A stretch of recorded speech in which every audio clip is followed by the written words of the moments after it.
would only be 2 or 3 people in the audience, which is me, my twin, and Sue Croft. And there's all these other people who I think are gorgeous. You'll have to go on after me, Sue, now. Sorry. But I just want to say to the audience, I want to say thank you, thank you, thank you for coming. And to the performers, they're so lovely. And they're really bringing a script to life, which has sort of been dead for 38 years. When I first did this script, or when it was first performed, it wasn't amazing. Because everybody was feeling nervous about the word lesbian. It was really frightening. It meant that it didn't have the power it should have had. And now I think these guys, when we did it at Greenwich, apart from you went, hey, where are you darling? Big boots to fill. But I think they really fulfilled it well, and it was funny and engaging, wasn't it, Sue? It was excellent. So Sue put it on here, and I thought, that's too soon, but what the heck? Go for it. Do you want to say something? Thank you. Sorry. Just wanted to say welcome. I'm Susan Croft, and I run a project called Unfinished Histories, which records the history of the alternative theatre movement and shares it with new generations through events like this. And this is now the 4th reading we've done in this space at Newington Green. We've done Noel Gregg's Dear Love of Comrades, Jill Posner's Any Woman Can, and Jackie Kay's Twice Over. And we've done Jackie Kay's Chiaroscuro, which is going on again in Hackney Archives. Upstairs is an exhibition called Acting Out on LGBTQ theatre in the 70s and 80s, when it basically was lesbian and gay, but there were already some things which you could have included in the rest of that. Lots of really interesting posters for loads of amazing companies like Blue Lips and Theatre of Black Women and so forth. So I welcome you to come and see the exhibition after this reading, when you can also have a free drink upstairs. So Sue said free drink would fetch him if nothing else. Anyway, so welcome to, and many thanks to Newington Green Meeting House for hosting us again. Thank you.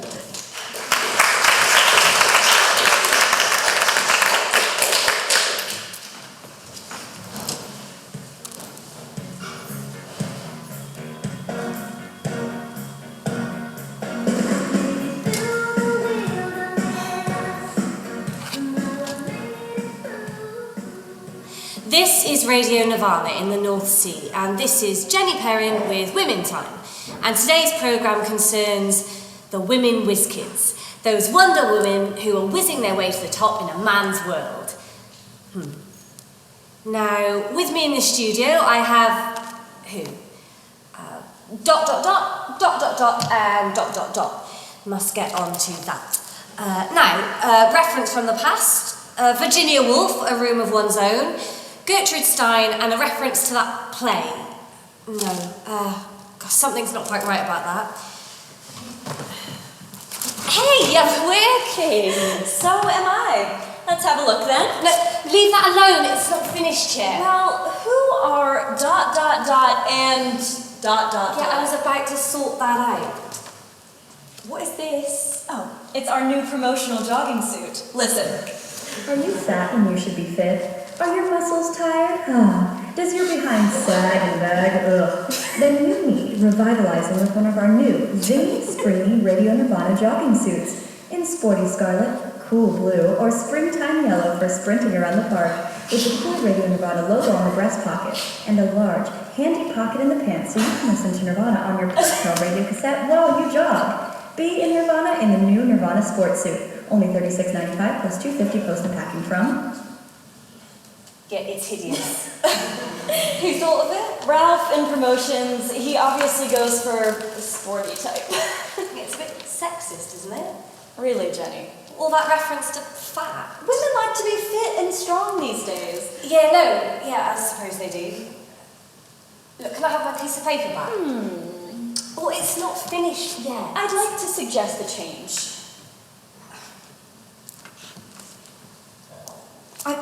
Look, I didn't want you to see it until it was finished. We can't have Virginia Woolf and Gertrude Stein as references. Why? Ah, they're both writers. Fine, how about Martina Navratilova? Even worse. Well, she's on Sports Report anyway. Doesn't he wind you up? Apart from that, it's coming along fine.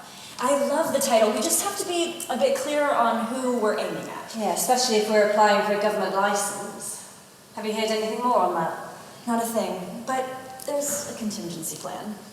Are you going to tell me now, or keep me in a state of suspense? I'll tell you about it later. I mustn't interfere with your creative flow. What's this? It's new, isn't it? Best piece of equipment on board a piece of technology to astound the ear and astonish the eye. You sound like the inventor of the jumpsuit. I'll not have a word said against the promo department. It's from Japan. Look, graphic equalizer, cassette and radio. So what's so special? The sound. Listen. Are you fat when you should be fit? Are your muscles tired? Sounds like a ghost in a machine. It's a bit crackly. But the secret is, it's waterproof. What, completely? Absolutely. They're applying this technology to all of the equipment. So you can listen to it underwater? Or in the bath. Or on a boat? And in the shower. While doing the washing? I hope that's not a dig at me. I think I'd better get working. Women whiz kids. I don't know any. Have you got a copy of The Face? It's in the drawer. Oh, there it is. What? Jeremy's book. Pirates of the High Seas. It's a bit old-fashioned. I thought boys liked Martians and football. My child is different. He got confused between pirate radios and pirates. He brought this home from the child's library and said, "Mommy, it's about you." I'm trying to work. Tell me about it later. I said, "No, darling, pirates were men," and thought of a new game for him to play in the bath. The water went everywhere. Oh, so that's why he was wearing that eye patch. He is smitten with piracy. I thought he'd got an eye infection. And he keeps leaping off the top of cupboards, and I'm terrified. Can't you encourage him to take it break dancing or roller skating? You won't hear any of it. He wants a parrot. Why don't you get the tape recorder? They're reliable and they don't need feeding. I'd better go. We're both on board tonight then? And off for the weekend. Leeds or London? I've not decided. I'll bring you a cup of tea in a half an hour. I have some music promos to sort out. Bye, sweetie. And if anyone asks, I do not want a jogging suit. Okay? With distractions like that, who needs enemies, huh? I'll never get it finished in time, though. And now I can't concentrate. Women whiz kids. Tracy Thorne, Joan Armour Trading, and Kim Wilde. No good at all. They're all pop stars. They're different. Julie Burchill, Vivienne Westwood, and Catherine Hamlet. Topical and famous. And music from Frank Chickens and... Oh! The wind blows the door open. Jenny notices that Margaret has forgotten her things. Well, she's forgotten her things. She picks them up. Maggie, you there? The light blows out. No, this can't be happening. The lights have gone. She tries to turn it on. Maggie! Is anyone there? Look, I've got to get this finished. I can't see. The wind gets louder. There's a flash of lightning. Oh no, we're sinking. Maggie, help me. Help, save me. She whirls in space through noise, drumming, and lightning. Help me. Where are you, Maggie? Help me, I'm drowning. It continues to whirl until it's dark. She's on the wreck of a ship, trapped in a large fishing net. She still has Margaret's things and some of her own. She is surrounded by 4 women. Q. Zoa. Grace. Mary. Ow! What on earth? Look, Zoa, the culprit has floated ashore on the tide. The sea has at last brought her to justice. And there shall be great joy. I wasn't expecting her. It's not Elizabeth then. No. And it's not Anne. Then it must be the culprit. Come to repent. As she should. For a pirate to prey on pirates. The punishment. Aku, what is the punishment? Surely we cannot say death. For we are already dead. Help me, please. Most certainly not. Take the things back, Grace. I don't like this bag. It's most odd looking. Like she who brought it. These are not our things. Me thirst is on me. What treasures are these? I'll fetch us a bottle to keep away the chills. What a lot of old poppycock. Worse things have been lost at sea. And better things found. How would we fight with these? She has so much. She must have plundered much and often. Look, please let me go. I've got to get back to work. Oh, and she seeks to plunder again, so it seems. That those with little should steal from those with that those with much should steal from those with little is a crime indeed. For we with little always stole from those with much. Indeed. Look at this. A frozen pond. Who is this creature battered by the wind? How bizarre. Grace, it is you, handsome lady.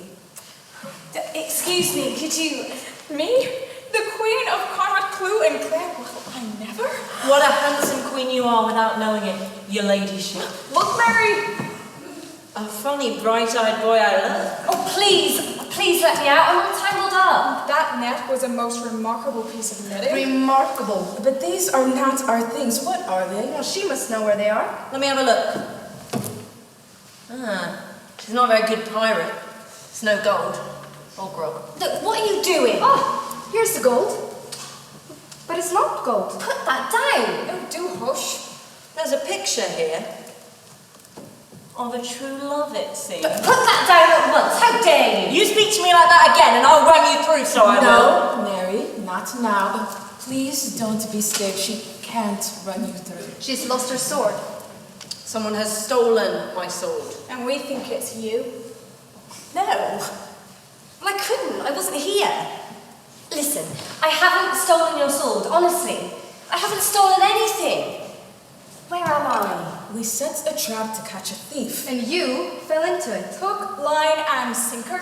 Look, I'll strike a bargain with you. You can keep your things, just let me go.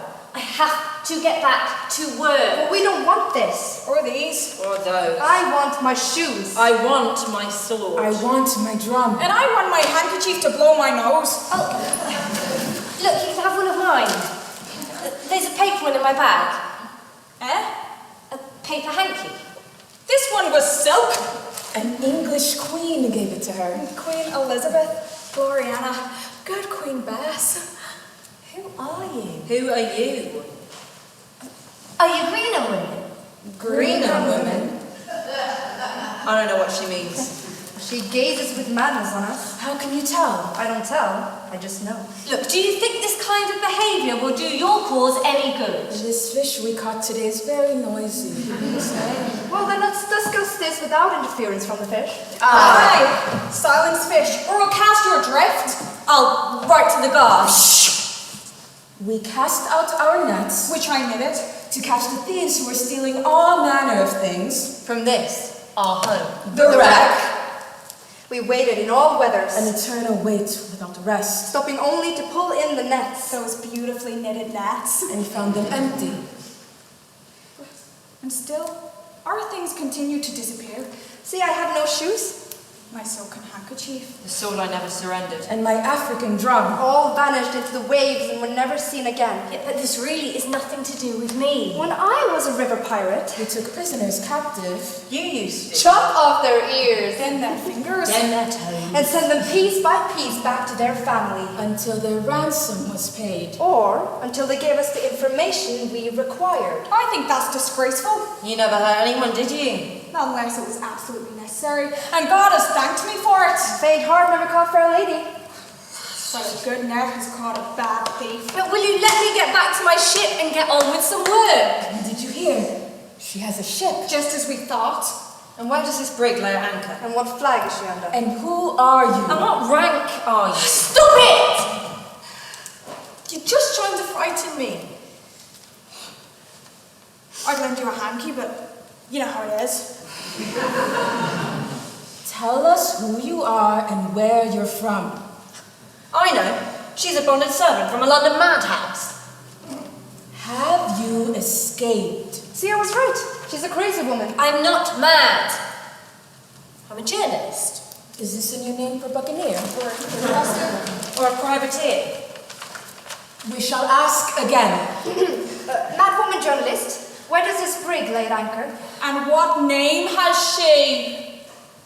If I tell you, will you help me get home? If we don't know where your home is. How can we help you get there? What ship are you from? And what flag is she under? Tell! Or pay the dues of silence. All right. And and I'll pack your things up. The ship, or brig, as you call it, is called Nirvana. And where is she? She's stationed in the North Sea, just off Mablethorpe. I've heard of Nirvana, but never Mablethorpe. I think I have. Oh, come on, you must have heard the jingle. Jingle? Like a bell? Nirvana of the North 5 and 5 FM. No, that sounds like a poor song to do battle with. Nirvana of North 505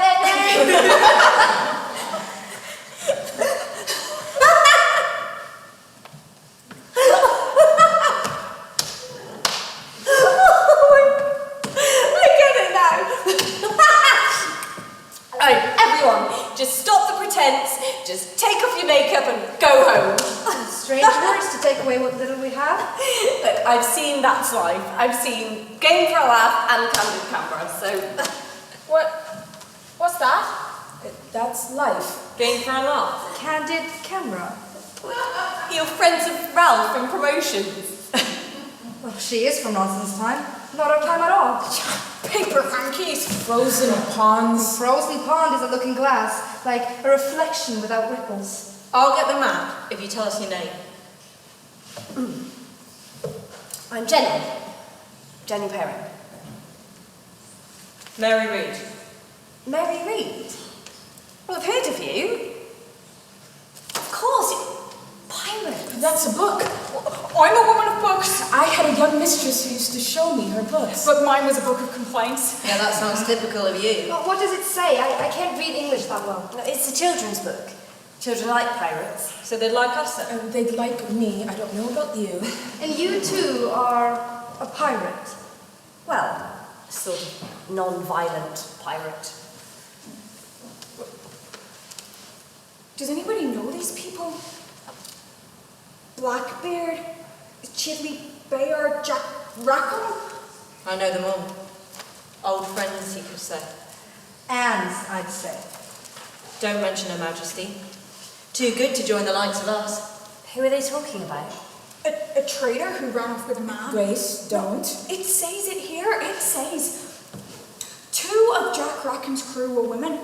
Anne Bonny and Mary Reed. These 2 bloodthirsty females... I never knew you were a vampire, Mary. These 2 bloodthirsty females were brought to trial but escaped hanging. Mary died in jail and Anne settled down and married Doctor, repenting for her former sin. Let me tie those lads to pieces. Like I'd like to tear up the good doctor and his lovely wife. No, don't. It's not mine. See here, it says Mrs. Ching. Mrs. Ching was not a famous pirate. She has no place in this book.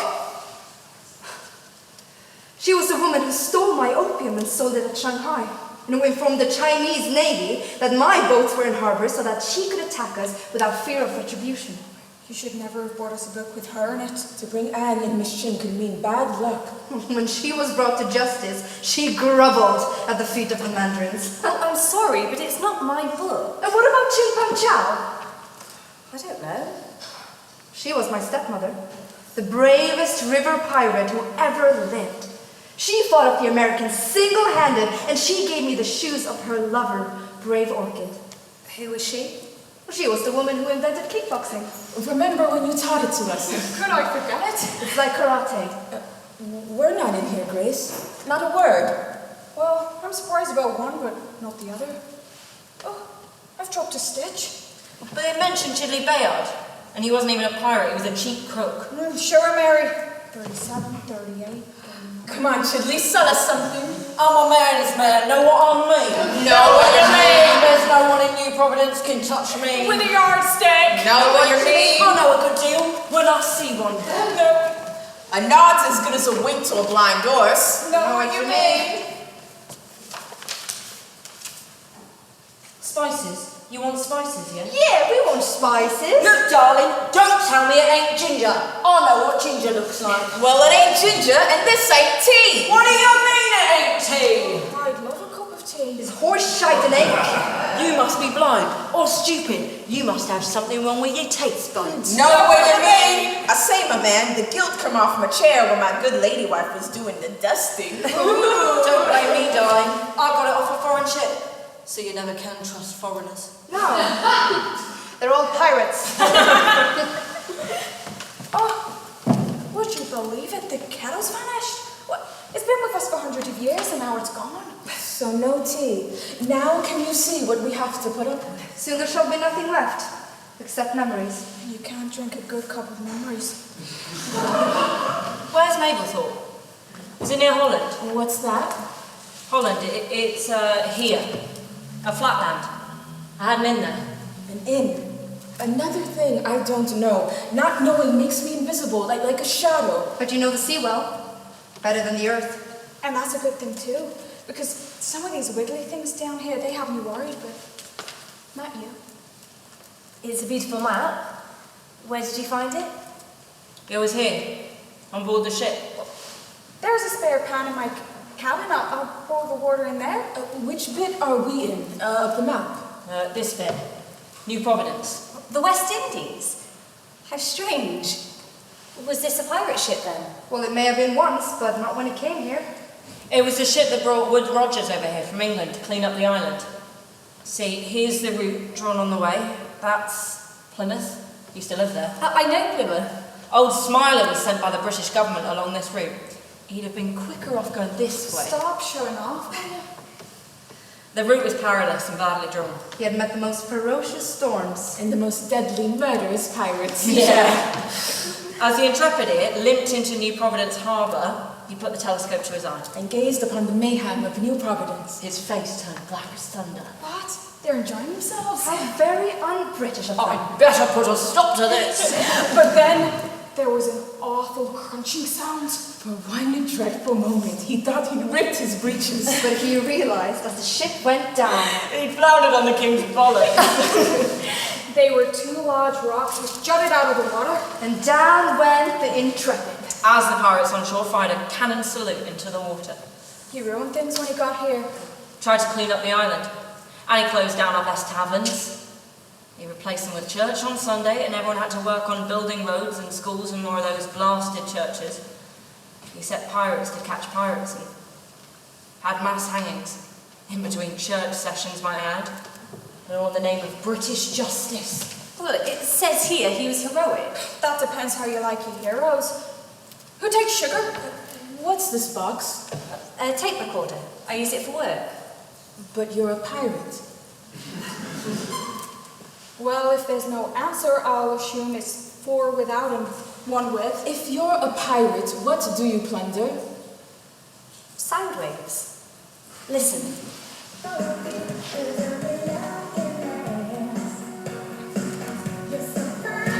There's your tape. See? It plays music. That's not music, it's screaming. A box full of ghosts. It can't harm you, honestly. Ah! Is there something wrong with my tea then? I know what that is. When I was on an American ship, well, they had something called a radio. That's right. That's exactly what it is. Listen, sound travels through the air in waves. Airwaves. Like a drumbeat. Like invisible ghosts. Like the echo of the sea. Like the drumbeat that comes back to me. Listen, it's got a tape. Are you fat when you should be fit? What a strange question. Just an advert. There's some biscuits to go with the tea. Here, you must be hungry. Thank you. I don't understand.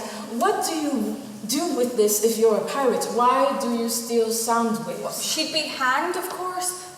Tell me, is Elizabeth still on the throne? Yes. And are the English still in Ireland? Yes. Help me find my drum. Her drum was part of her soul. I miss the sound of your drum, keeping a rhythm in the earth. Like a heartbeat. See here, I tried to make another, but it does not sing like Africa. Is that where it came from? Yes, it must have. The drum followed me to the slave market at a boomy. And here we have a strong woman and her child, a domestic pair of slaves, perfect for any household. The woman is strong, and we hope the little man will prove the same. Now, any bids? Of course, I didn't know what he was saying. I'll bid 15 for the mother and child. Any advances on 15? No, gone! Sold for 15 slaves what are you going to call them, miss? Well, Dolly and Sam. Slaves, Dolly and Sam, sold for 15 to Mrs. Van Geld. Make the bill of sale out to my husband. Would you like them chained and branded, miss? Well, I beg your pardon. Oh, sorry, Mrs. Van Gelt. Would you like them, Brand the mother, but not the child. It brings down the value. Be gentle with her. These women are prone to a melancholy which is most unsettling. Certainly, Mrs. Van Gelt. I've just been looking at some field labourers. Well, I've just found myself a rather fine-looking domestic. We should look at the horses while we're here. Oh, there's no time, darling. So Emily will be disappointed yet again, poor darling. Oh, no. This slate is for Emily. And the child? Don't you think he'd look rather fetching in black velvet with a little ruff round his neck? We'd better get him examined by the doctor. We've enough problems in Jamaica without malaria to contend with. Oh, heavens, I'd hate Emily to fall sick again. I've been called Sam. They think I'm a boy. By the time the doctor came to see us, my mother had been branded and was crying with the pain. The doctor walked straight past. I can't be dealing with weeping women. No. If she cries, she must be well, it's a sign of good health. Next one. I'm still Sam. Come along there, move along. We were taken below deck on a ship bound for the West Indies. There were 700 of us, not knowing where we were going or why. After 4 days, we were allowed up on deck. Well, of course the slaves are happy, or why would they dance? They'll soon cease their dancing when we hit the Indies. We arrived in Jamaica and waited for the Van Gelts. These are ours. I see our carriage is waiting. Well done, Bly. You'll walk the slaves to the plantation. I've issued Tom and Henry with whips, sir. Good man. You'll crack them into shape, eh? Hey, don't want a lot of trouble, do you, sir? There's been rebellions, you know. Alfred, come along. Oh, Bly, will you see to it that this one is brought to the house tomorrow morning? She's to be Miss Emily's personal slave. And we were marched toward the plantation. My mother fell. Get up, woman! Get up! He hits her with his whip. She turns on him and tears the whip from his hands. He pulls out a pistol and points it at her. We'll have no more of this. He cocks his pistol. Zoa throws herself at her mother and shields her with her body. The mother throws the whip on the ground and holds her. Bly grunts and puts away his pistol. Mr. Bly didn't use his whip anymore after that, and always nodded respectfully when he saw her working in the house. To everyone except Mother, I was Sam. She called me Zoa. You mustn't tell anyone, or you'll have the worst slavery of all. She had 5 more children. Some of them had blue eyes. They worked weeding the cane fields, the hardest job on the plantation. But I was lucky. I worked in Anna's garden tending the flowers. Zoa is seen digging the flowers. 2 children throw stones at her. Sissy, spy for the master. Fly for the master! Roddy's pet. Leave me alone! They have a fight. Spy for the master! Fly for the master. Cry for the master! Sam, the master's man! They repeat this and beat her up. Zoa crawls home to her mother, who bathes her wounds. Behind the house is a stream.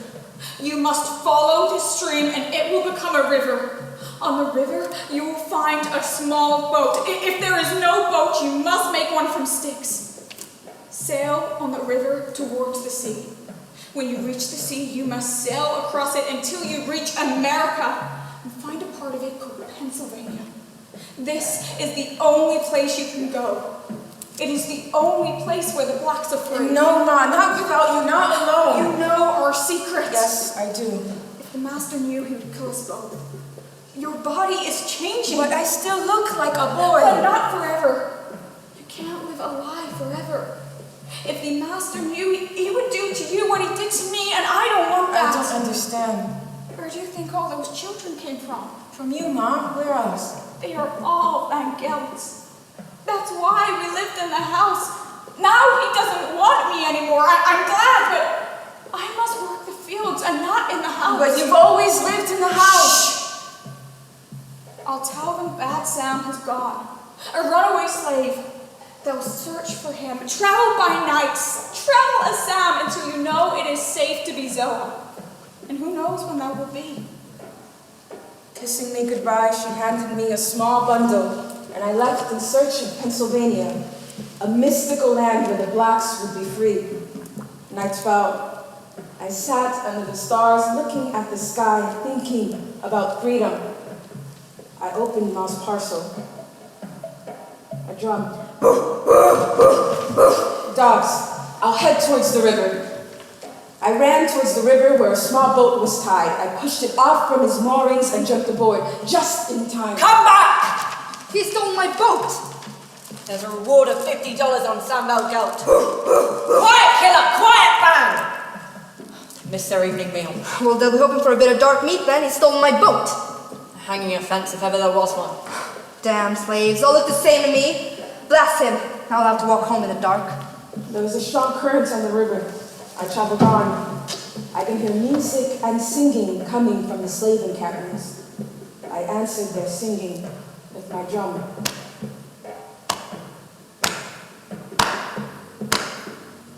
Sometimes there was nothing to answer except a sickening silence. I hid in swamps and forests and traveled on.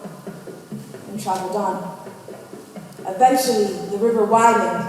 The currents got stronger, and as if I had willed it, I was carried out into the widest expanse of water I had ever seen. The open sea. I sailed out into a large ship. The lookout was dozing in his hammock.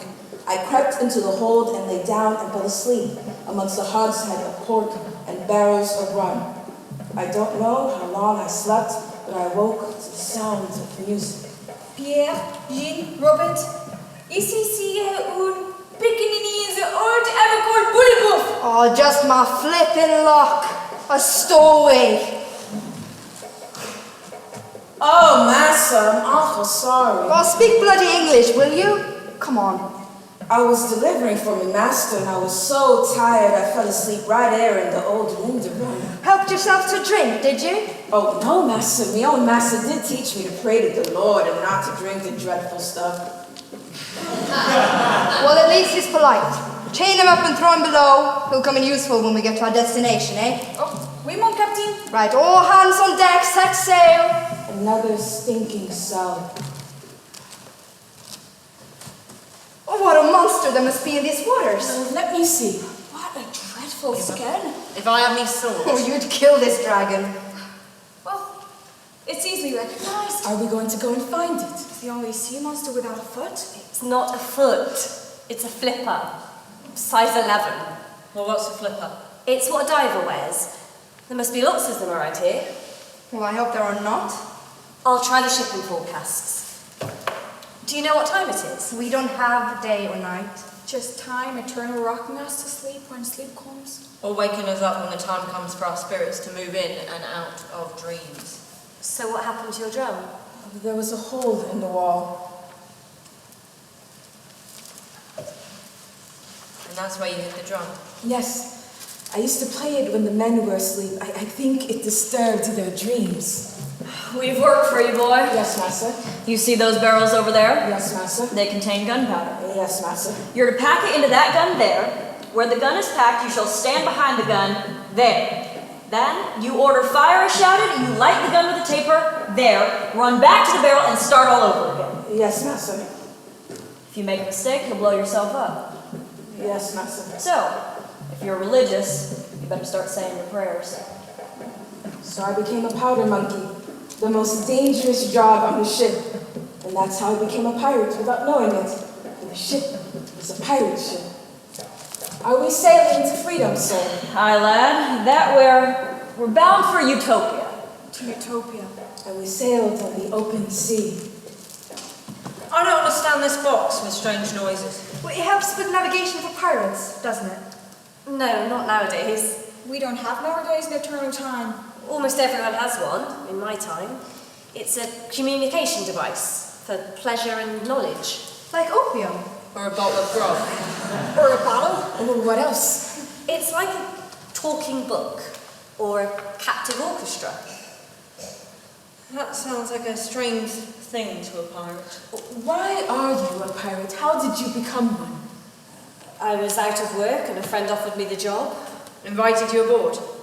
Had you been a sailor first then? No, I'd been a journalist. We stopped at a desert island.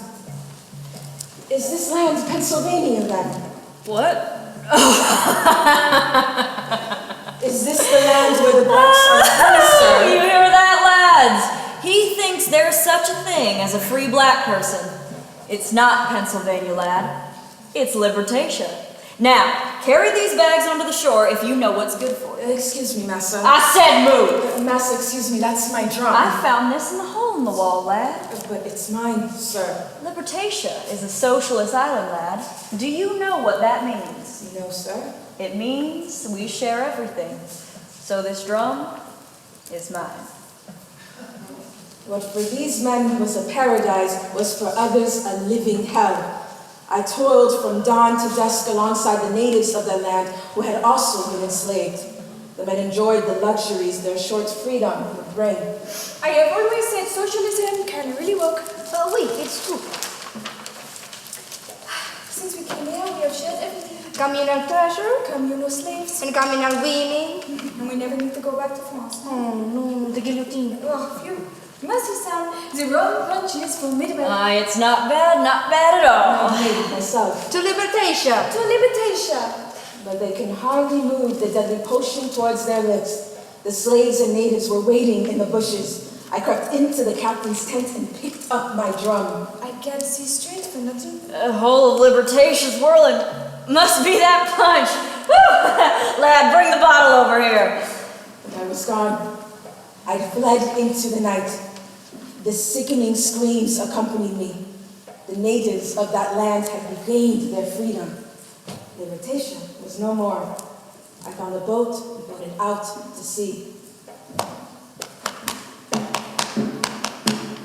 Carry me away, boat, carry me away.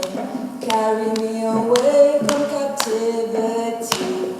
Carry me away, boat, carry me away. Carry me away to freedom. Soon I was miles from land, drifting on the sea.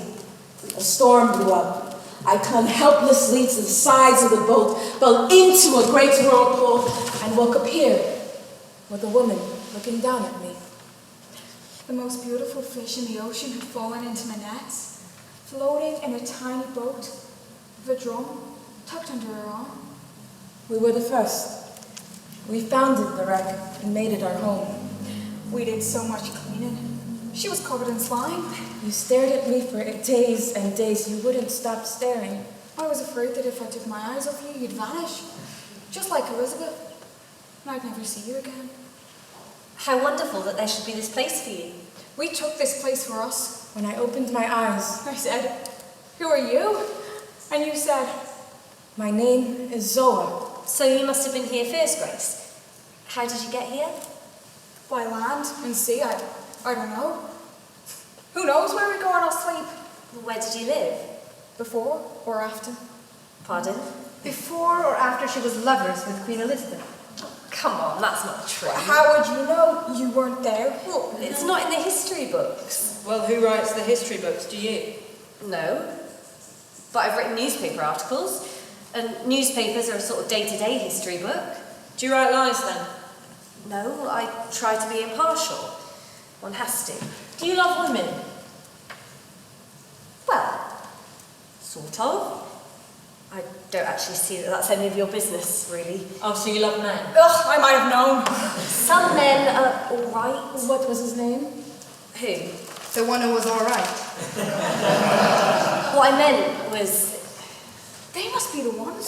Who slither through the sea? Sliding through the misty waters. Slipping through the slime Breaking through the barnacles. A hairy hand grasps. and clutching for My shoes! The silken handkerchief given to me by Queen Elizabeth. The sword I never surrendered. and my African drum. Who are these monsters? Who loaded our once beautiful home. The wreck. With strange objects made of mysterious metals which are not gold. And who made an explosion underneath the ocean. Which blew Ellie Boggs away. So she was never seen again. where? Here, in our beautiful blue Caribbean Sea. As she was blown away, I heard her shouting, "Help me!" And then she was gone like a wave. How dreadful. Did she live here with you? Yes, and now she's gone. Maybe she'll come back. There was an evil rumbling, like an earthquake which would consume not only the earth, but the ocean. We were safe at sea. Afloat, pillaging for food. Ellie wandered further in and out to sea than was usual. She was dancing with the porpoises, her favourite sea beast. Then the sea caught fire. Something fell from above. An unnatural presence. Then an explosion. We never saw Ellie again. We loved her very much. What was it that could destroy her immortal soul in that way? Do you know? And are these the men who stole my handkerchief? Different ones, maybe, but much the same. Jenny, what's journalism? How did you do it? I just wrote for newspapers. It wasn't easy to get into at all. First of all, I had to go to university for 3 years. University? Now where's that? Warwick. Then, after I got my degree in media studies, I worked on a paper, the Newbury Echo, for 3 years. But what do they do? A journalist finds things out and reports them, so that people know what's going on. If you find things out, can you find out who's taken our things? I can try. You're far too busy being impartial, if you ask me. If you had anything about you, you'd have found them by now. I said the news was impartial. You did not. You said, I try to be impartial. And you sounded like a judge. Well, the judge said I was an evil woman. The judge said Anne was lewd with men. My judge looked me away in Bridewell prison, but I escaped. It was a downright lie. And was it reported? Aye, in a broadsheet. And the broadsheets became the media. And I had one once, when I married a man. There was one about me when I visited Elizabeth. It was written by her playwright, Mr. Shakespeare. I'd been in the army and I'd met a Molly who didn't want to fight. A Molly? A man who loved other men.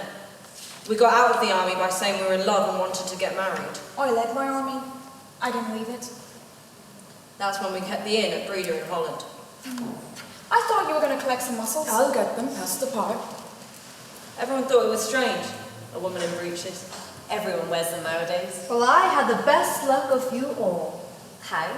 I never had my feet bound, and I inherited the shoes of brave Orchid, The woman who invented kickboxing. the lover of Ching Pang Chow, the river pirate. She's no relation to Mrs. Ching, then. Oh no, this one is Ching Pang Chow. And you're... I'm Aku, the valiant one, daughter of the silent one, ripples in a well. Like the rest of us. I don't know what you mean. Ripples in a well are silent. They break the real world into fragments. And so it was with my mother, Tan Chen, who was married to Ping Ta, fisherman on the Yangtze River. They lived, the many thousands of river dwellers, in tiny junks. And they lived also in troubled times. There were many pirates on the river, and many bandits on the land. And sometimes the pirates became bandits, and sometimes the bandits became pirates. It depended on the size of the harvest. And of course, the biggest bandits were the landlords and sea lords, who became richer and richer while the poor became poorer. And this is how it was in China then. Tan Jin could no longer stand to live on the river. The attacks from pirates had been getting worse, so she went to Ping Ta and said, I can no longer live on this river. The current is too fast for us. We shall be sucked under and drown. Ping was in a bad mood. What are you talking about? Where would we live if not on the river? Perhaps you should live in the clouds. We could live on the land. Nonsense, I am a sea-faring man. But this is only a river. I'll never live on the land. Now shut up and leave me alone. And so she did. Ping took to opium to ease his troubles and stopped fishing. So life became harder and food was less plentiful. Tan decided to try again. The fish have left the river. They're looking for somewhere else to swim. We could follow them. What do you take me for, a porpoise? My brother has a plot of land. It needs farming. Ping had been smoking opium. He thought he heard a different voice. Not Tan's quiet, melodic voice, but the voice of Ching Pang Chow, the river pirate, queen of the Yangtze River. I have told you. He screamed at her. I am a fisherman. Go away and leave me in peace. I never want to hear your ugly voice again. And he never did. She became silent and lowered her eyes when men spoke to her, and worried that her voice was ugly and that she had upset her husband. And this is how it was for women in China then. However, not all of them. From the river lived the pirates, and their queen, Ching Pang Chow, the queen of the Yangtze River, and she commanded all the pirates for miles on end and pillaged on land and at sea, stealing from the poor to give to the rich, and becoming remorseful and stealing from the rich to give to the poor. She could terrify the most hardened of men and would chop off a man's head as easily as slicing the top of a boiled egg. She had become a pirate after a lover, Brave Orchid, had been assassinated by soldiers. For Brave Orchid was a fighter. She had invented kickboxing and taught it to the women, and so when she was assassinated, they chopped off her head. Ching Pang Chow took her shoes and stored them in a gold-lacquered box in her cabin. And she would always mourn the death of her lover, Brave Orchid, and pray to her goddess Amma that somehow she would return. Meanwhile, the silent Tan Ching had become pregnant. Ping was angry at her silence by now and saw it as a sign of her infidelity. Talk to me, woman, talk to me! Tan tried to speak, but found to her horror that the ghost had stolen her tongue. Why are you so devious? Why? Tell me! Speak to me or I'll cut off your ears so you cannot hear, and cut off your hands, finger by finger, and pull out your hair strand by strand, and beat you until you cannot walk. Tan took Ping's hand and placed it upon her belly so he could feel the child moving within. She told him in signs that this was his baby. And Ping got very excited. It's mine. Tan nodded. I'm going to be a father. I'm going to have a son. But that was what men in China dreamed of. And this is how it was for men in China then. It's mine. Tan nodded. The gods had given me a son. And he went back to all his opium-smoking, gambling friends and told them that he was going to have a son. I'm going to be a father. I'm going to have a son. But they took little notice and continued on gambling. Meanwhile, Ching Pang Chow was on a riverboat praying to her goddess Amma. Goddess, you have given me the riches beyond my wildest dreams, and have kept me safe from perils normally wrought by men on women. For this I am grateful. Now I have everything, Goddess. You must send me someone to wear the shoes of Brave Orchid. This is my desire. Tan gave birth. The baby was a girl. This made her very frightened. She couldn't run away with the baby because her feet were bound. So she went to see Ping's mother, Choi La, and showed her the baby. Choi La was a very wise woman, and she knew that if Ping found out that her baby was a girl, then he would kill them both, she said. We must tell Ping he has a son, or his brothers will laugh at him and kill the child and you too.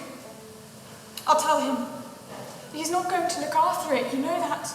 All along the river, there were celebrations for the birth of a son. Ping's relations brought presents for the baby, and they were feasting for 3 whole days for the birth of a baby boy. A year passed. There are strange noises coming from the box. It's a boat in the area.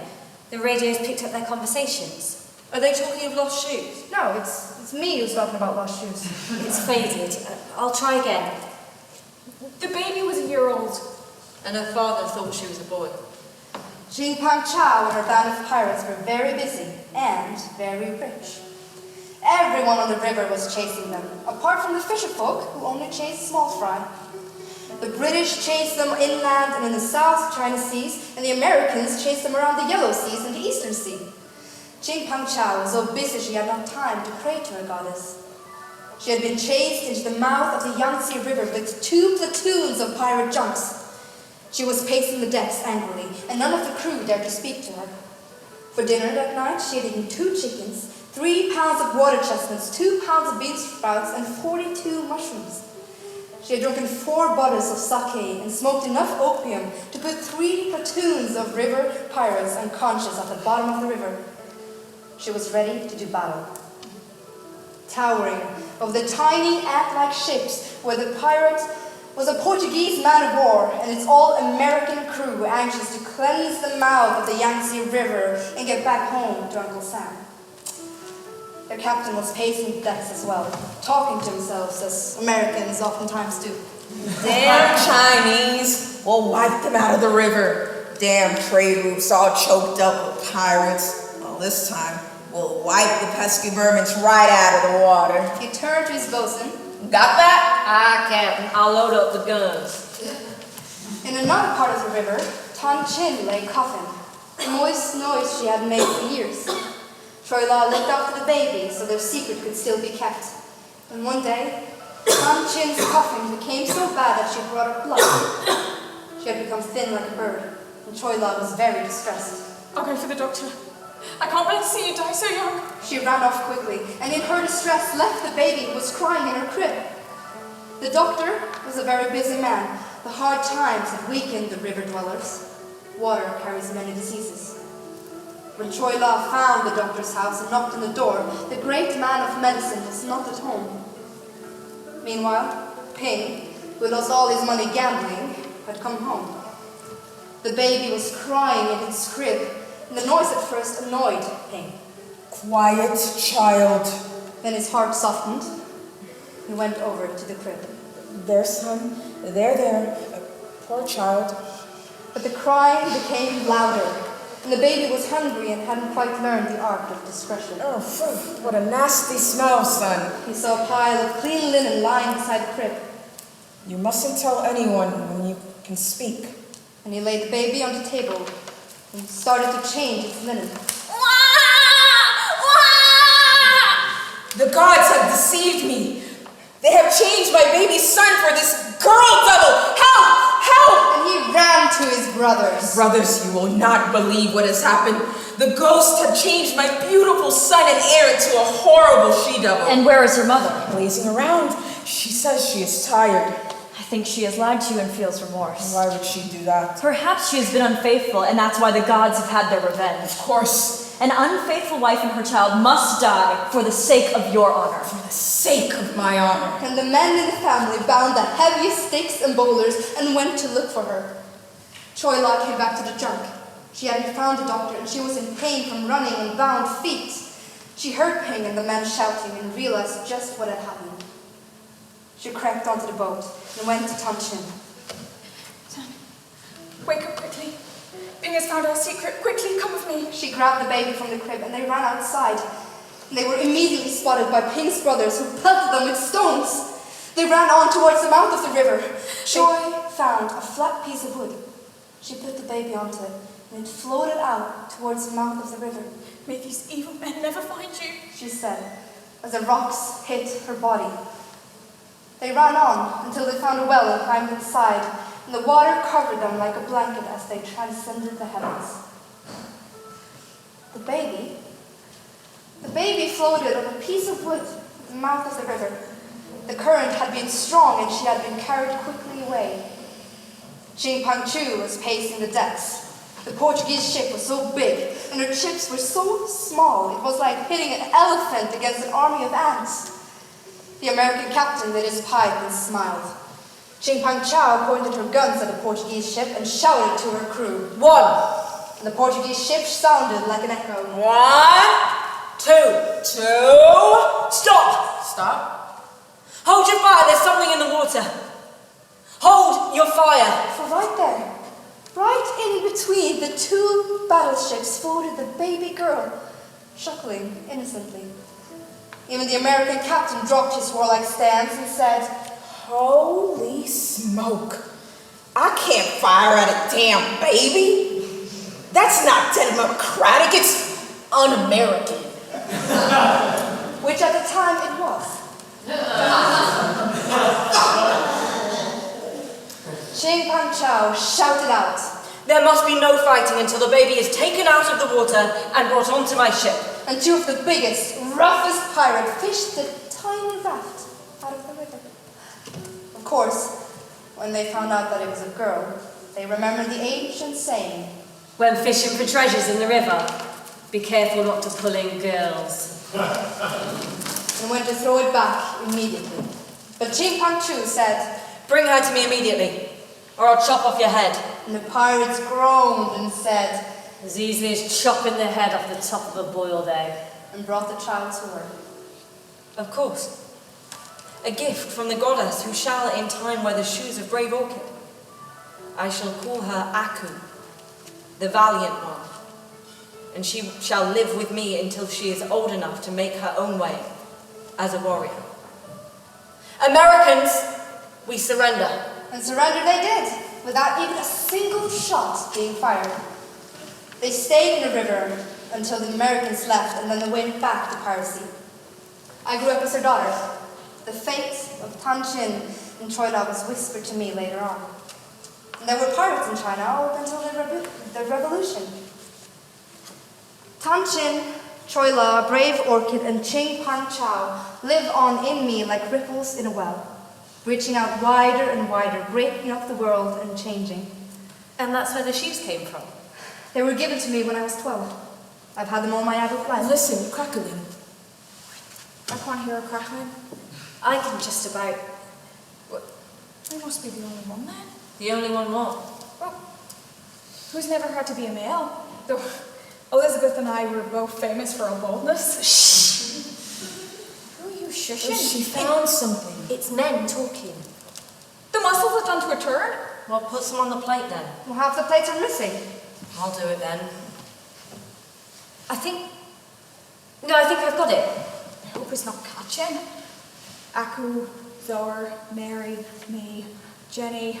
One for you, one for me, one for her, none for her, 2 for you, 2 for her, 1 for her, 3 for me. They're talking about putting lines down and pulling things up.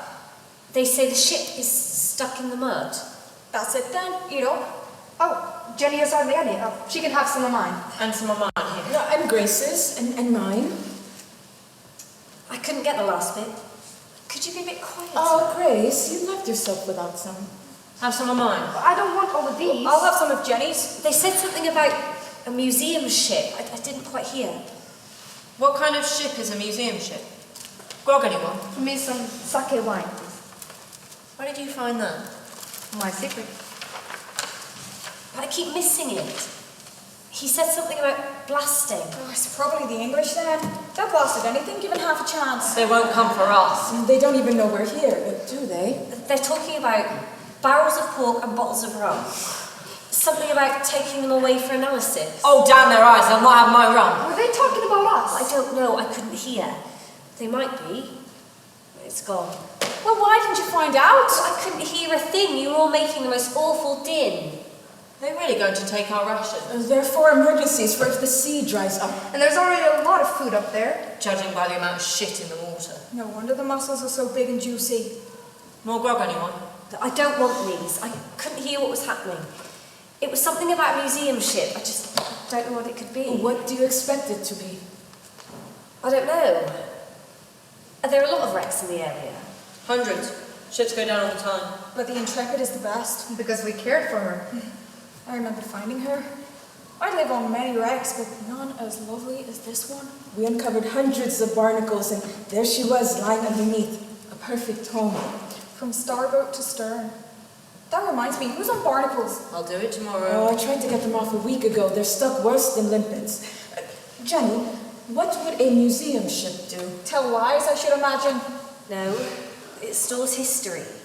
Items from people's pastimes, and times always change. Clothes, fashions, ideas. Yet remain somewhat the same. So they keep things from the past on the ships? No, they keep things from pastimes in buildings mostly, to remind people of their heritage. You know, where people come from. They're locked in cases. I don't understand it at all.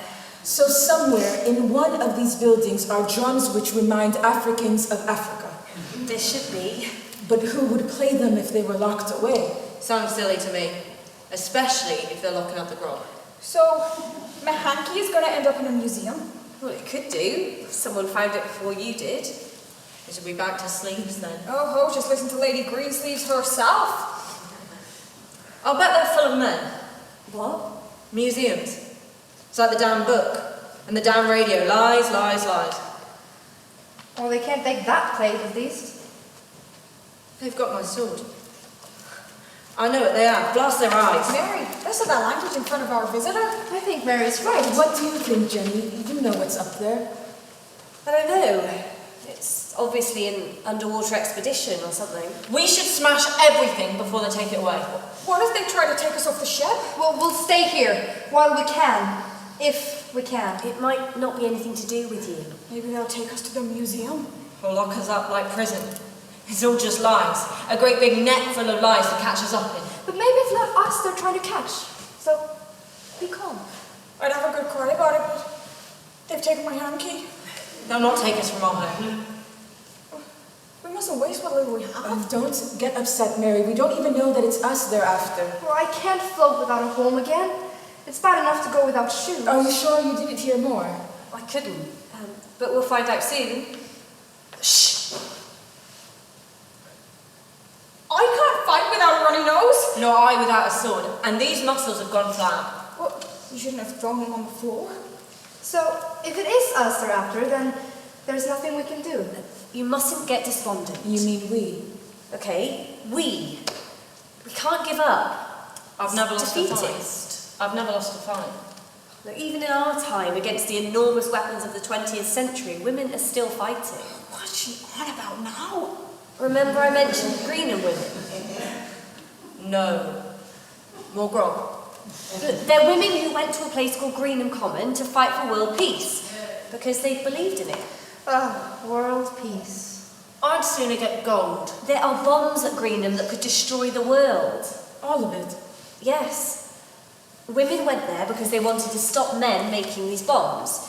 They camped outside the gates in all weathers. They're still there. They'll give up the fight when the bombs have been taken away. And where are they kept? In silos, storage places, behind wire. Like the museum. Why do men keep bits of a world they want to destroy? I don't know. So we can look backwards instead of looking forwards, I suppose. Do you live there, in your time? I thought you'd be brave. No. But I've been. We held hands around the base.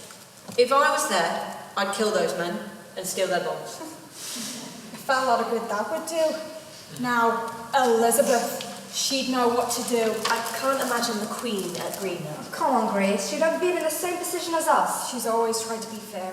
But she was very rich and very powerful. Richer than any emperor, and 10 times more powerful. She was very nice. She was the first person in England to give money to playwrights and musicians. And she gave me a pension to live on. When you're in a bad mood. You always say, that bloody Elizabeth, she killed off half my clan. That wasn't Elizabeth. It was Richard Bingham. Didn't she plant all the Protestants in Ireland? She had to, because of Philip of Spain. She was frightened of the Spanish. So you're excusing what she did? She was a wonderful woman. And if she believes it, it must be true. I wouldn't even bother to argue. There was a lot of trouble, as I've said, with Philip of Spain. I'm most afraid that Philip will attack through Ireland. He does rather have his eyes on us. My subjects shall not speak with a lisp in Spanish. Oh, most certainly, Your Majesty. They must speak as you yourself do in English. Of course. I did give him a bit of thrashing at Cadiz. Singed his beard somewhat. Oh, most certainly, Your Majesty. But what if he does attack through Ireland? Well, why don't we find a few of the poor? We have rather more than a few of the poor. Well, we should transport them to Ireland and convert them to Catholics in Ireland, to Protestantism. It shouldn't take long, should it? A few weeks, I should think, initially. Then in a few years, I should think the majority will be staunch supporters of yourself, Your Majesty. We must stamp out trouble with great haste. But I shall send the troops to Ireland immediately, Your Majesty. I was living at Rockfleet Castle, making my living around the waters of Clew Bay as a pirate. One day, there was a great commotion in the courtyard. Wasting the troops here. They've got cannons, Swords and guns! They're trying to cross the moat. Oh, Saints preserve us! Well, would you look at that? The roofs are made of lead. Right, from now on, I give the orders. Aye. Build a fire! Build a fire? Build a fort. Build a fire! Take the roof of the castle! She says to take the roof off the castle. Let's do what she says! Melt the roof in large pots. Melt the roof in large pots! Aye, it's made of lead! And pour it all over the English from a great height. Pour it over the English news from the great height, and we'll make lead soldiers! And they went scuttling away as fast as their legs could carry them. At the court of Elizabeth, there was a bit of a panic. Your Majesty, Sir Francis Drake is here to see you. He says it's urgent. Just a few more moments, Your Majesty, please. Your Highness. You'll simply have to rewrite it, will you? I can't do it. It'd turn a work of art into a piece of ribald smut. It will be most entertaining. It'll ruin it. Then the funding. Oh no. Your Majesty, what about the fairy dance? It involves special effects. I don't want a fairy dance. I want Helena and Hermia to be consumed by passion for each other. I simply cannot do what you say. I'd be a laughing stock. But it's a comedy. Exactly. And they could love each other. They've got to love men. Very well, Mr. Shakespeare. Your funding is under review. But the costumes, the dance. That's not my problem. Please leave. Your Majesty, Mr. Shakespeare. Oh, my lord. My gosh, I did that rather well. My lord. William, do your rehearsals elsewhere. We shall meet again tomorrow. Certainly, Your Majesty. The Spanish are at Land's End. Why on earth didn't you tell me? Well, the entire navy is waiting for them. As I ordered, of course they are. I've appointed Howard and Seymour as admirals. And yourself? Well, I'll leave immediately. Immediately. Oh, and Sir Francis? Yes, Your Majesty. Pray tell me, what is that foul and smoky item in your mouth? Sir Walter Raleigh brought it back from America, Your Highness. Natives call it tobacco. It's disgusting. There shall be no smoking of it in my presence. Certainly, Your Majesty. Your Majesty. What is it now? He also brought back some of these. What are they? Not weapons? They're for sustenance, ma'am. One can boil them, mash them, bake them, or cut them up small fry and Are you not wanted at Land's End? Leave immediately and we'll discuss potatoes later. Certainly, Your Majesty. Potatoes? Send for Bingham. Say he is wanted in Ireland, suggest he takes potatoes instead of arms. Now, I must direct my generals against the Spanish. This was the Spanish Armada, Elizabeth's finest hour. I know I have the body of a weak and feeble woman, but I have the heart and stomach of a king, and a king of England too. I, being a woman who was also strong in heart and stomach, was fighting the notorious Bingham. We were meeting with so much success against the English that he took revenge by imprisoning me in Limerick jail and then in Briargall, Dublin. I escaped and I found my way home. There was no one there when I got home, except for my daughter-in-law, Catherine.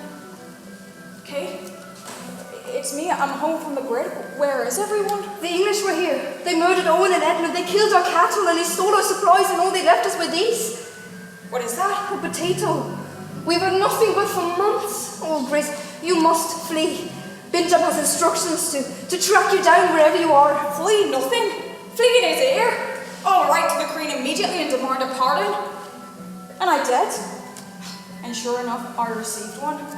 It seems the pen is a mightier weapon than the sword. I gathered my clan around me, and we were gathered. I, Grace O'Malley, Queen of Connacht, Lew and Clare, we are gathered. I would offer wine and victuals, but they've all been plundered. I plundered indeed. We should take up arms and fight, but our sons have been murdered. Death to Bingham. Not so fast. Tell me, she was so flattery, what has Bingham done to you? Stolen me cattle, murdered my son, ravaged my wife and planted me wheat field with damn potatoes. Donald O'Donnell? Crept off with my sheep, sunk my boots, stolen my fish, filled up my cellar with socks around things. Called potatoes? Well, that should be complaint number 2. Simon Burke of Mayo. They came charging into me castle. We were having a bowling. This was a party with feasting and music. They displayed an intolerable lack of manners. First they ate everything, then they burned the crops and the castle and left me when the fiddle played to placate the irate guests. Is it true he had your wife for conspiracy? We do not speak of that outrage in Mayo. So, we have enough complaints to fill a book. Aye. Then it shall be done. We shall file a book of complaints. Death to Bingham! Free the Irish! English out of Ireland now! Silence! This is a council of peace, not of war. We shall write up this book. Scribes, prepare for a long and weary night. I shall go to England and meet with Her Majesty and tell her of this outrage. I'll soon let her know the feelings of the Irish. Praise me to the brave Grace and Ali. I wrote to Elizabeth. I have received yet another letter from the strange Irishwoman, Grace O'Malley, who Bingham swears is a great threat to him. My father has met with her. He says she is unique and powerful. She says she and her family have been forced to starvation by Bingham's actions. She also says she has a book of complaints, which she feels I must see, and also hints, rather facetiously, that they prefer their cattle to our American potato. Arrange for her to come to Greenwich immediately. It's time this war in Ireland was finished. It makes my teeth ache. Oh, and Sir Philip? Yes, madam. If you see Mr. Shakespeare, will you tell him I'm ready for draft number 2? He's been looking rather drawn just lately, Your Majesty. Tell him I'm waiting as I wait for Grace O'Malley. I really must sort out some kind of settlement for her. I hear she's been a sea captain for some 40 years. She sounds most remarkable. We made our best boats ready for sailing and sailed from the wild west coast of Clare up the Thames towards her castle of Greenwich. And there was Elizabeth waiting for us with as much pomp and circumstance in the drizzling rain. Welcome, travellers from Ireland. Your Majesty. She was the most beautiful woman I had ever seen. I understood why her subjects would lay down and die for her without question. My knees went weak, but I tried to keep a cool head. The court marveled. I believe they called her the Dark Lady of Duna. She is most impressive. Now that is the sort of woman who encourages men to murder. A bit like my Lady Macbeth. Shut up, William. I have already told you I dislike that characterization. So, you are the infamous Grace O'Malley. I most certainly am, Your Majesty. Queen of Connaught and Clare and... I am most interested to meet you. And are you, Your Majesty? We should like to be alone. William, don't you have some work to be getting along with? Oh, very well. Would you like to come to the performance later? We shall consider it. We went into a large drawing room, rich in tapestries and silks.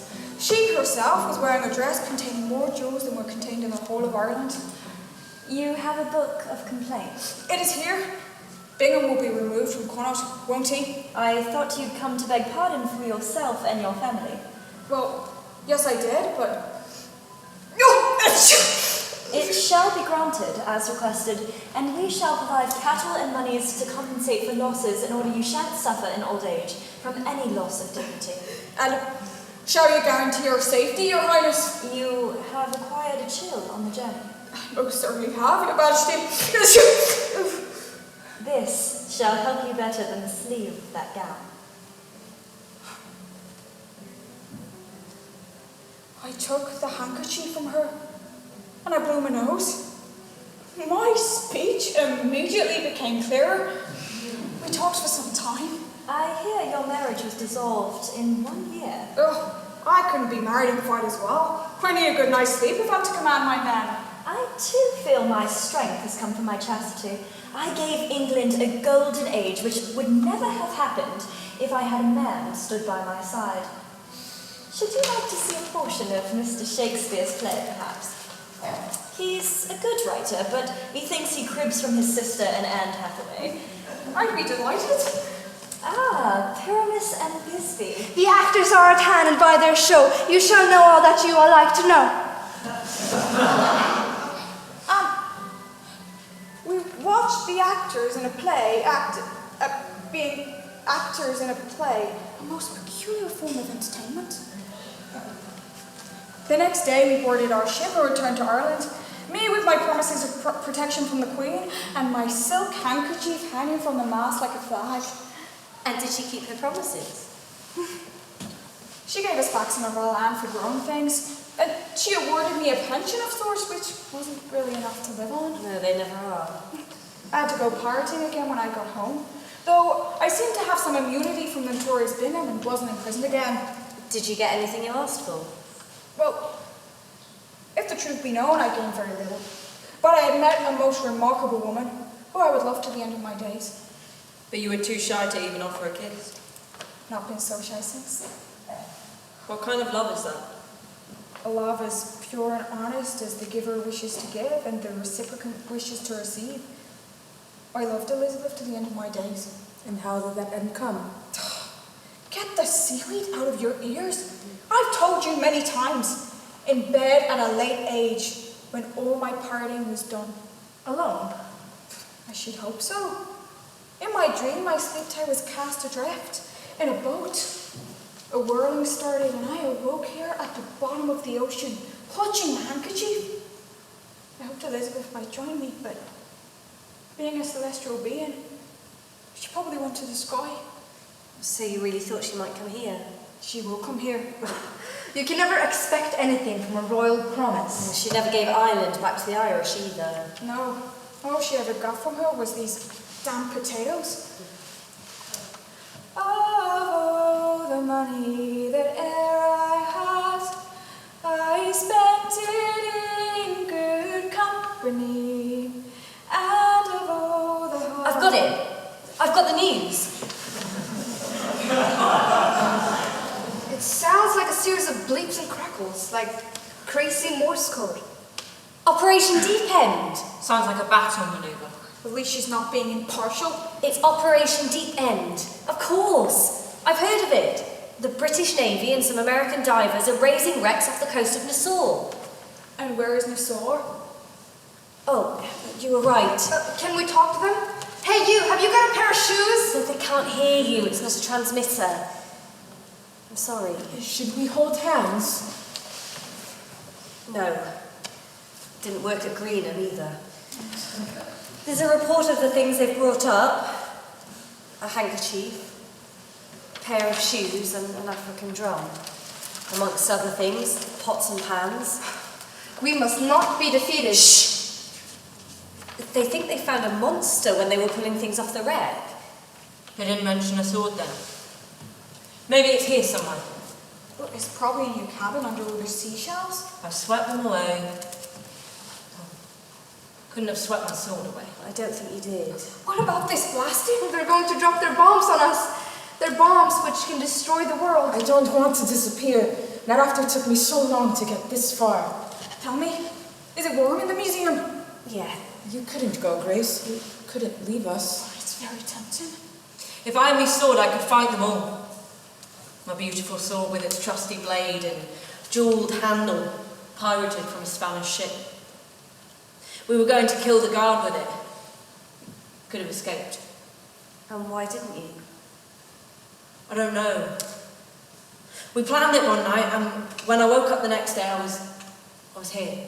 With the most terrible fever. I never wanted to kill. Became a habit after a while. I had a secrecy. Couldn't tell anyone.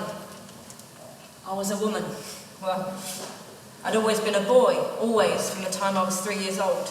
The same as me. Always a boy. But worlds apart. I was living in Exeter with my mother when my older brother Mark died. We were destitute. Oh, Mary, thank the Lord I still have you, but how are we to earn a living? Every penny I bought your brother's coffin. Mark's old breeches were on the floor, lying there. I picked them up and I put them on over my dirty dress. Mummy, look, I can be Mark. I've just had a wonderful idea.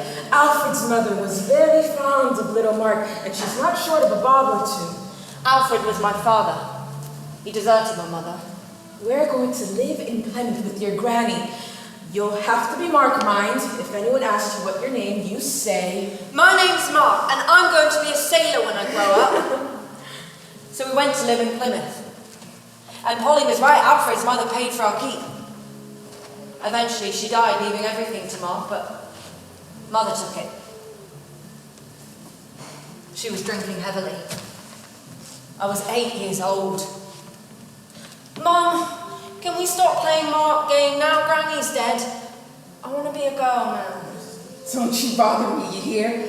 I'm not wasting my money on a new set of clothes so you can be a pretty little floozy. You'll stay Mark Reed if you know what's good for you. There's a job in the brothel as a footboy. I've been talking to Madame Mimi about you, and she'll take you into service. So I stayed Mark, and I went to Madame Mimi.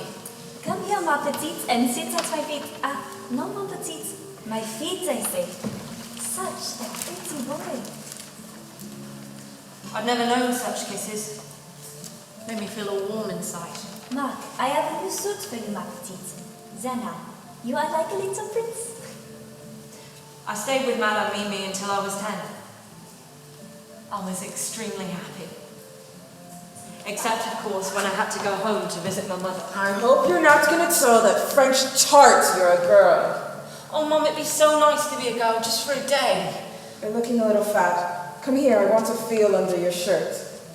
My breasts were starting to grow. Well, it looks like you're going to have to leave that job in the brothel after all. So I left Madame Mimi without even saying goodbye. Joined a tough gang of boys who wandered around the streets of Plymouth making mischief, picking pocketing and stealing.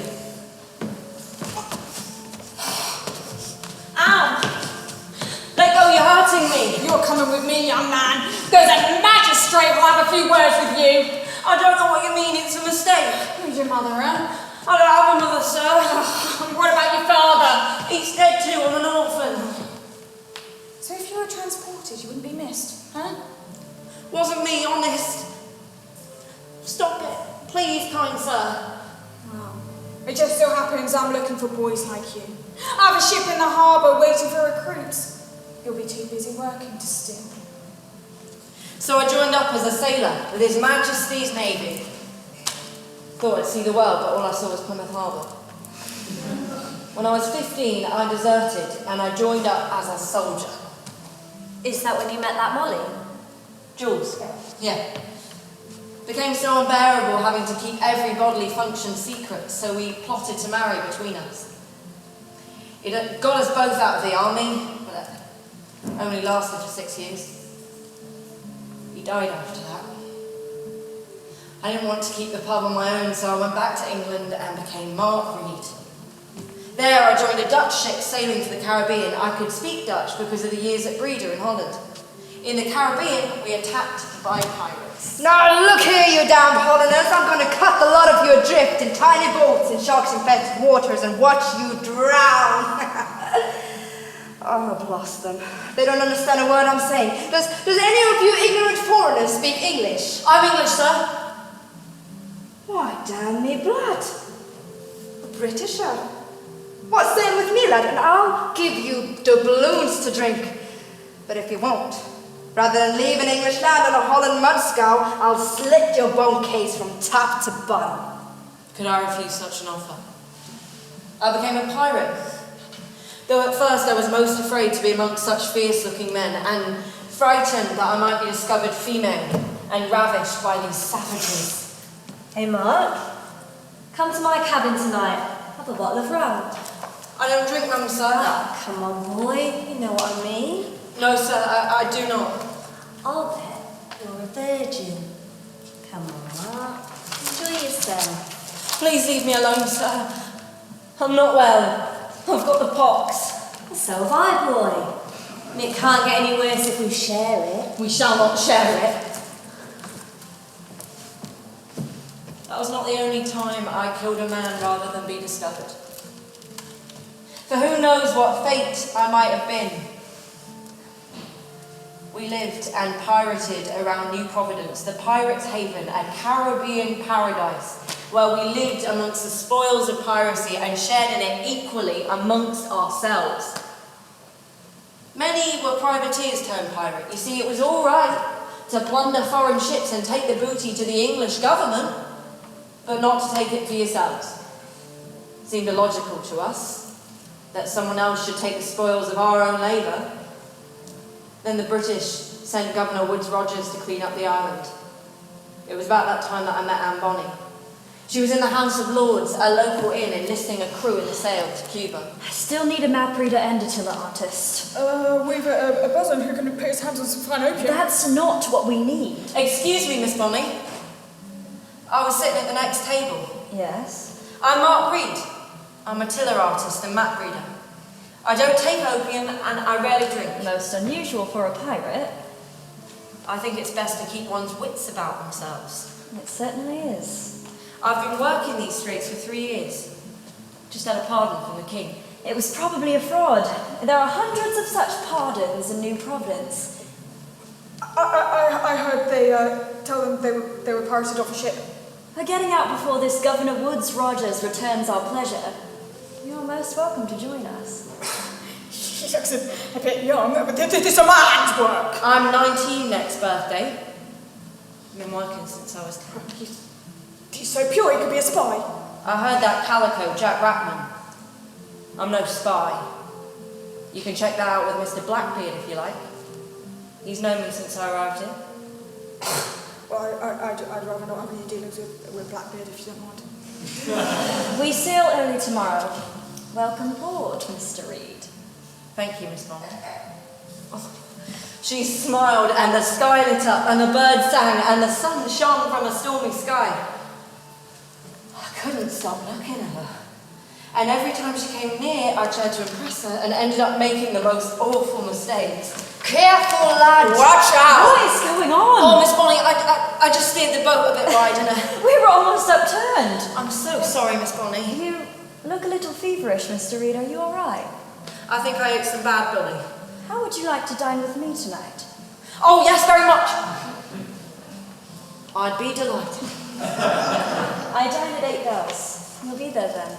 Yes. Thank you. I'll see you then.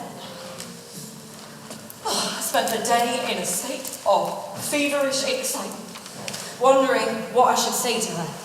I didn't have any nice clothes to wear, so I spent hours trying everything on with everything else. Nothing felt right. They're closer than we ever imagined. How close is close? I think they're above us. I can hear them talking on the shortwave. Have we come this far to be blown away to nothing? With each passing thing that is taken, it is as if they were taking pieces of my soul. They wouldn't even take it if it was like the other wrecks. All covered in mud and slime. Sea creatures with sharp teeth live on them. They would be afraid of being bitten. We could bite them. Oh, my teeth are gone. Eventually, I ended up wearing the same old shirt I wore every day of the week. I went to Anne's cabin, knocked on the door. Mark Reed, right on time. And you look splendid. Do come in. Her cabin was beautiful. Full of the spoils of piracy, silks and satins draped the walls. There were statues and carvings from many lands. Birds in gilded cages sang to her. And a monkey sat on her shoulder, all during dinner. Ate almost as heartily as she did herself. There was a smell of incense in the air, and a hint of opium.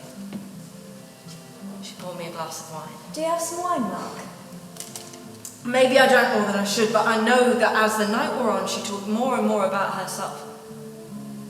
It turned out she'd been brought up by a lady in Charleston, and was the daughter of a rich merchant.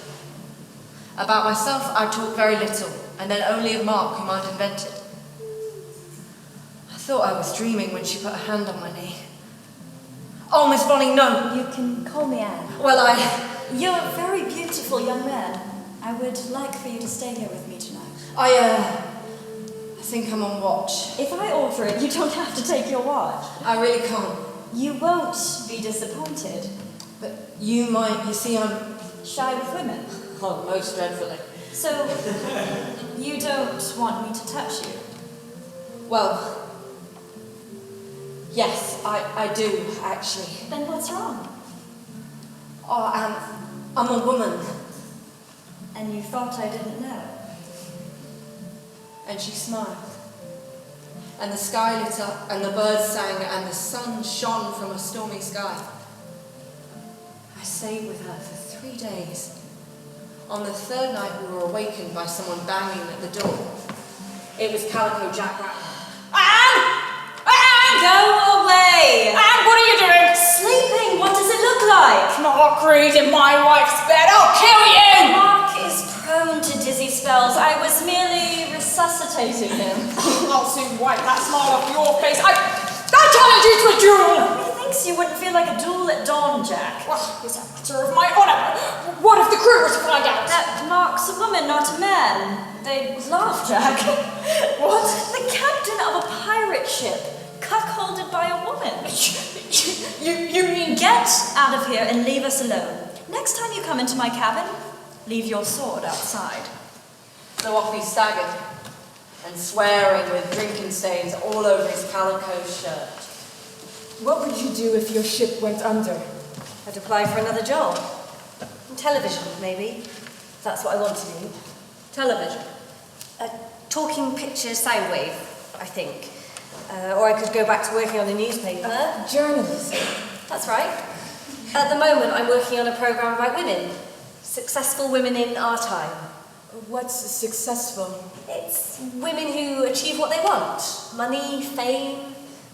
Well, we've all been successful in our time. Not me. How can I be successful? Maybe this time. Without the things which gave us our being, how? But we have to struggle all the time. We can't give up. Some of us know when to give up. When there's nothing left for us. I'd fight until the bitter end. And my first end was bitter. I was a pirate happily in love, enjoying the spoils of my success, ill-gotten gains, riches, grog, opium and gold. And when you see it, it's a very pretty sight. And you killed for it.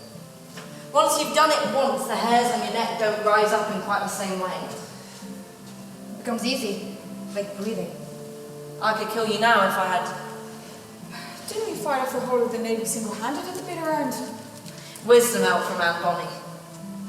Times got really bad. The British Navy was on our tail, and New Providence was filled with churches and schools and saints.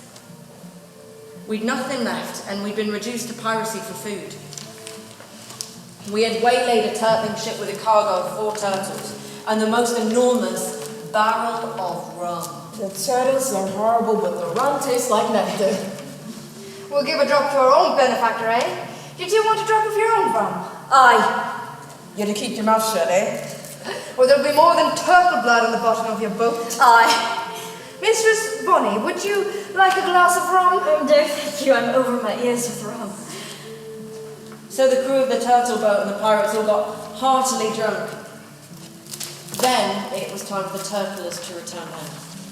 So you remember, not a word to anyone or... Bye, lads. Good luck. Can't stand these snotty wenches. I wouldn't even drink with us. Don't know why they don't just throw them overboard. What's that flag over there?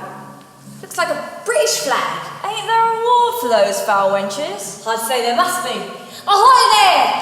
I say, you chaps, you haven't seen any shipping in the air, have you? I'd say there's pirates just around the cove, sir. Did they have 2 evil, murderous-looking females with them? They most certainly did. They're offshore, around the bay, drunk as lords on my rum. Thank you very much, lads. I'll commend you to the king. By the time the Navy arrived, the men were helpless. They hid in the hold of the boat, clinging on to each other like monkeys. Come out and fight, you cowards! Rats die like rats. You really are rats. We will have to fight off the Navy, single-handed. I told the man, on the witness stand, I told them I went on board the ship because of you. That you were my lover. Do you think they'll hang us because of our love? They didn't even listen. They're more concerned to think we might have relations with men. Since they know we didn't, they're disappointed in us. But we're not disappointed in us, are we? I'm very pleased with us. At least we fought. The men are going by on their way to the gallows. Look at Jack Rackham! He has got no shame! Jack! For God's sake, Jack, straighten yourself up for once. You lived boldly, now die boldly. Will you die boldly, Anne? Aye, when my time comes. But my time has come first! I'm sorry, Jack, but if you had fought like a man, you wouldn't be afraid to die like a dog. I don't want to watch them hang. Me neither. Though, if we have to hang, we shall. I suppose if hanging were not the penalty, all kinds of wicked persons who prey on widows and orphans on land would take to sea. I'm still glad I was a pirate. Me too. Not just because of us, though that was the best booty of all. Even if I'm hanged, I'll say I'm glad I was a pirate. I couldn't have stood to be a wife or a servant. We'll leave here in the morning. Do you still have your dagger? Aye, the sword I'll never surrender. I don't know what happened after that. I fell asleep then, into the whirlpool. God, Mary's dying. Look, she's ill. She needs a doctor. She must be taken out of here immediately. I'm not falling for any of your filthy tricks, Aunt Bonnie. She'll stay where she is until the trial ends. And if she dies, it's good riddance to bad rubbish. I'm not opening that door for anything. So on the 4th of December 1720, I came to live on the wreck. What happened to Anne? She vanished. She never came here. I still wait for her. She was the first woman I ever loved. But not the last. I can feel something. Strange presence coming close to the ship. I'm frightened, more than I ever was before. What will help us move this fear? I'm too afraid to move, even to look. I'm afraid that if I see the enemy will see me. We can't go. I'm not ready.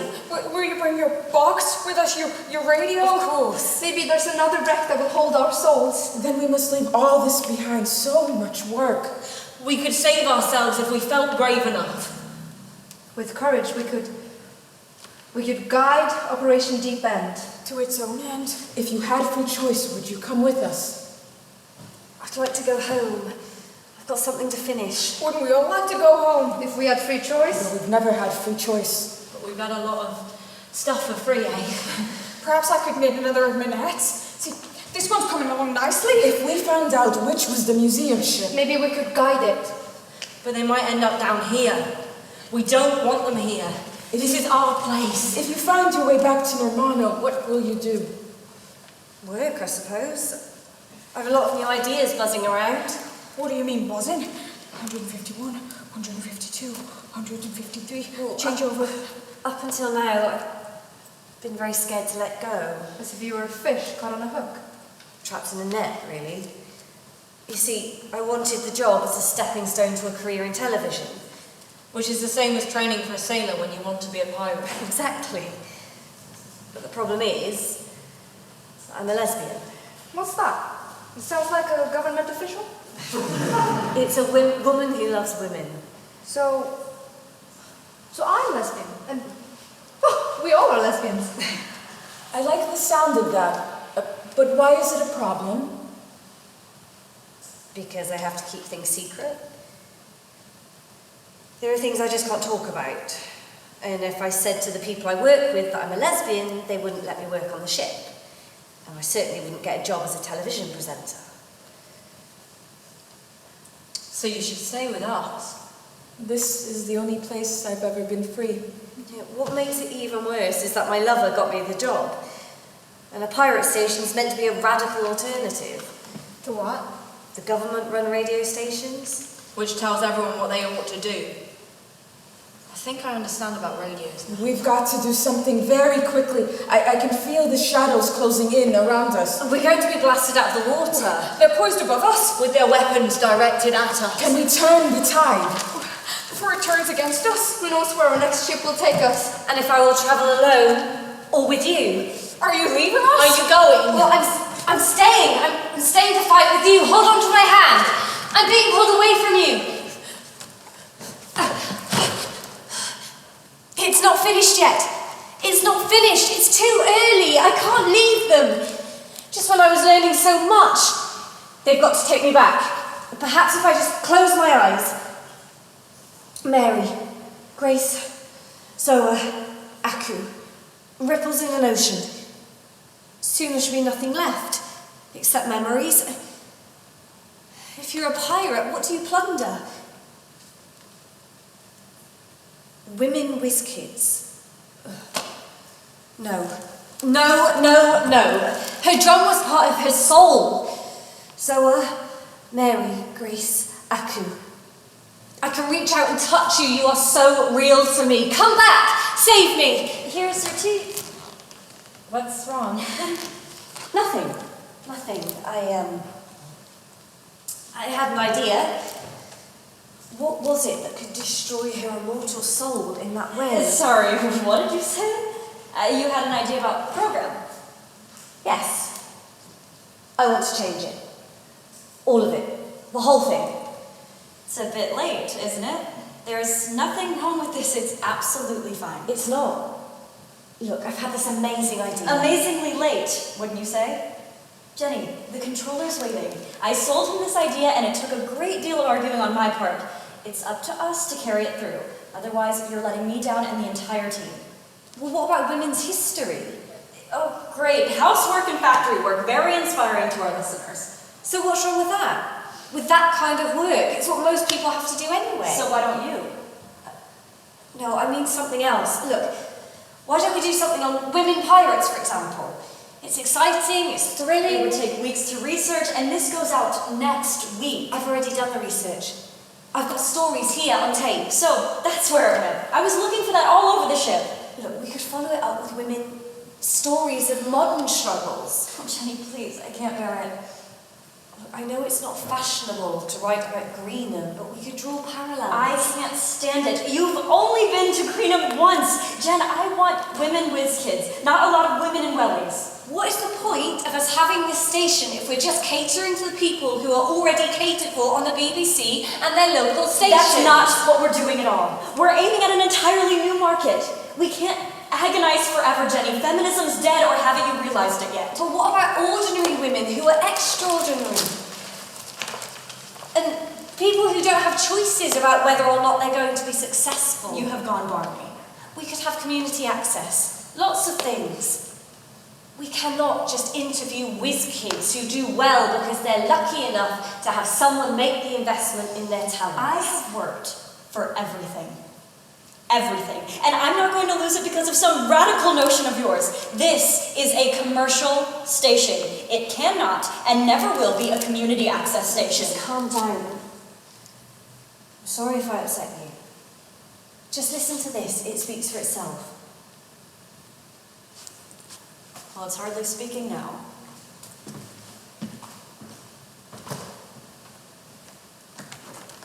And in the Caribbean Sea off the coast of Nassau, the American Navy and British expedition crews are having problems with Operation Deep End.